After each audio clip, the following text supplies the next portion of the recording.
Hello students, this is the third session on the chapter Management, Meaning, Nature and Importance. Continue with the topic list. Next topic you will write Characteristics of Management. The next topic of discussion, Characteristics of Management. Within brackets write down the reference, pages 95 to 96 of my book. You see your textbook, and if there is a change, write the page number of your textbook. So open the bracket from the heading Characteristics of Management. The salient features of management are given below. Salient means important. The important characteristics of management are given below. Number 1, management is goal oriented. Point headings must be learned, must be remembered. So whatever management does, whatever tasks, functions are executed under the domain of management, so they are all done with the main objective of attaining a particular objective or goal. So every management function, managerial function or managerial activity is goal oriented. Management aims to achieve economic and social objectives. It exists and operates to secure certain results. The success of management is measured by the fulfillment of desired goals. How far the management of an organization is successful, that is always measured by keeping a track of the objectives and goals which has been successfully attained or fulfilled by the management of that organization. Therefore, effective management is always measured by objectives. Management is always a purposeful activity. Number 2, management is universal. The basic fundamental principles, concepts of management are applied in all types of organizations and they are accepted universally. So management is all pervading. It exists everywhere. All sorts of organizations, commercial organizations, non-profit organizations, big organizations, small organizations, everywhere. It is required in all types of organizations, big or small, business or non-business. The basic functions of management are performed at every level of authority, top, middle and lower. If in a big organization, the managerial hierarchy consists of 3 levels, the top level, the middle level and the lower level management, the basic functions of management such as planning, organizing, staffing, directing, controlling, these are the basic functions of management, and all these functions of management are carried out in all the 3 levels of management in an organization. Number 3, management is a group activity. That's a modern concept of management. Okay, teamwork, group activity. Management is concerned with the efforts of a group of people. Okay, employees and workers are divided into small groups, small teams. Each group or each team is given a responsibility of executing a particular task within a stipulated time in a very efficient manner. It unites the efforts of different members of the group so that they can function as a team. After the group has been created, it is with the help of the management that the different efforts, the different expertise of the various team members are coordinated in such a manner that the outcome is channelized towards the attainment of the objective of the group, the objective or the target which has been set before the group. It implies the skill in getting things done through group efforts. Management always tries to get things done through small teams or through small groups. It involves teamwork. Management is a system of authority. Management is a rule-making and rule-enforcing authority. People who run the management of an organization have the power to formulate, to make new rules and regulations for the organization, and they also have the authority and the power to implement, to execute these rules in the organization.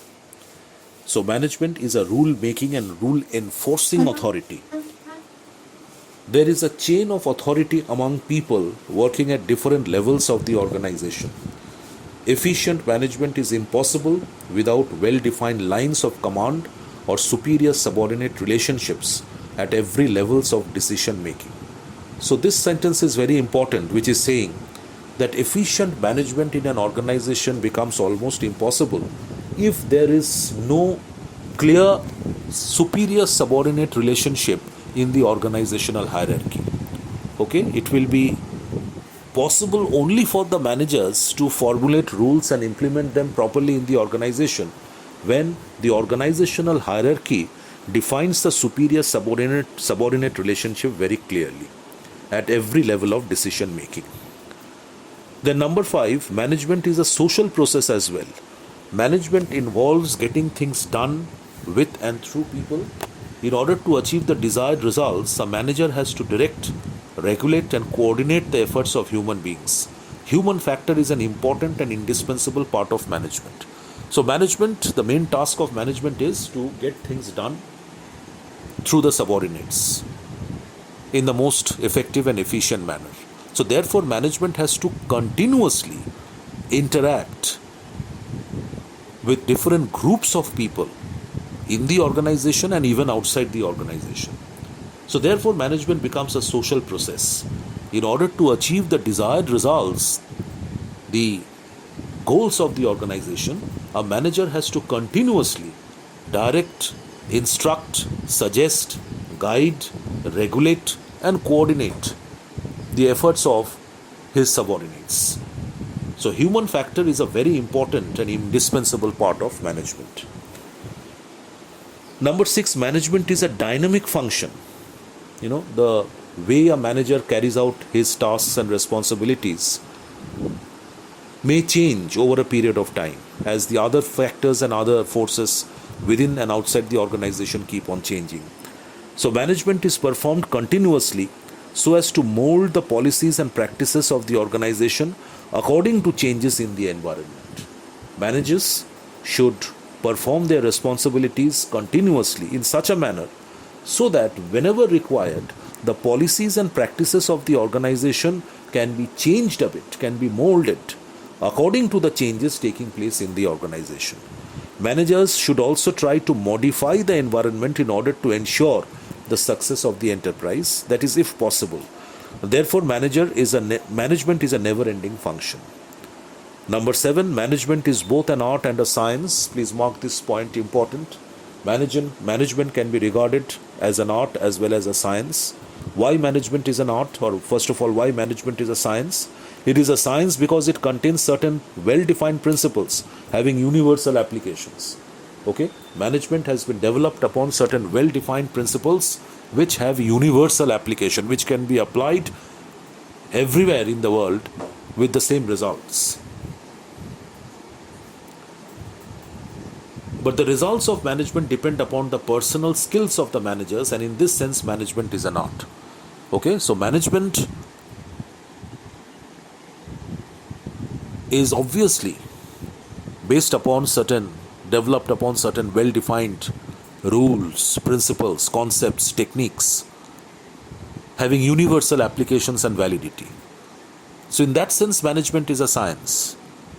But the thing is, how these principles and concepts of management are applied to get the best result in different parts of the world, that depends on the personal skills, creativity, comprehension of the manager who is trying to exercise and implement those principles in his organization. So in that sense, we can say that management is also creative in nature. It is an art as well. So results of management depend upon. So when these principles of management are applied for getting some expected results, so these results will definitely depend upon the personal skills, that is his creativity, ability to understand situations, okay, handle people. It will depend upon the personal skills of the managers, and in this sense, management is an art. However, the art and science of management are complementary to each other. Management is a distinct entity. Management itself is something which is different and distinct. Management is a distinct process performed to determine and accomplish the stated objectives by the use of human beings and other resources. So in an organization, management itself, it has a different entity Okay? It is itself a different aspect of an organization. It is distinct from its activities, techniques, and procedures. As a distinct process, management consists of. So, as a distinct aspect, as a distinct part of the organization, management tries to execute the following functions: planning, organizing, staffing, directing, and controlling. These are the basic functions of management. You close the bracket after point number 8. Number 9 is not required. Once again, open the bracket from point number 10. Management is an integrating force. One of the definitions of management has already told us before that the management is an the integration concept of modern management, which said that management is defined as the process of planning, organizing, actuating, and controlling in organization's operations in order to achieve coordination of the human and material resources essential in the effective and efficient attainment of objectives. So that is the integration concept of management. So management is definitely an integrating force. It tries to integrate. Integrate means to bring together, assimilate the human resource and the other non-human physical resources in such a manner that the best possible output is attained out of them. So management is a unifying force as it coordinates individual efforts into a team. Managers reconcile goals and activities so that the total results are more than the sum of individual contributors. Management integrates human efforts with non-human resources as well. Management is multidisciplinary. Underline this point heading. Multidisciplinary means the principles and concepts of management have been borrowed, have been hired, have been derived from a number of other subjects. So management is a unifying force. That was the previous point. This point is saying, in management, knowledge drawn from several disciplines such as economics, sociology, psychology, anthropology, etc. is applied to secure the desired results. Management is an applied science, it is an applied discipline. And management is creative in nature because it is an art form as well.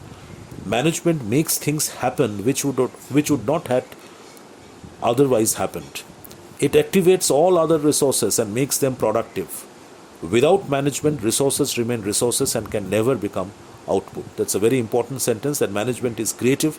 With the help of the creative, the skills, the thinkings, the power of analysis, judgment, the way of executing tasks by the managers, new ways of devising jobs, all these are creative things which a manager possesses. So with all these creative abilities of the managers, it becomes possible to convert resources into output, which would have otherwise remained only resources and can never become output, and could have never become output. So these are the important characteristics of management. Next topic in your exercise book, write down the next topic. Nature of management. Nature of management, give a colon, underline, and below it write point number A. Point number A, management as a science. Management as a science. Within brackets, page number 97. You check the page number of your textbook and write down the page number. Management as a science, within brackets, page number 97. See, this topic is very important. Mark this topic, nature of management, very important. Under this topic, you will have to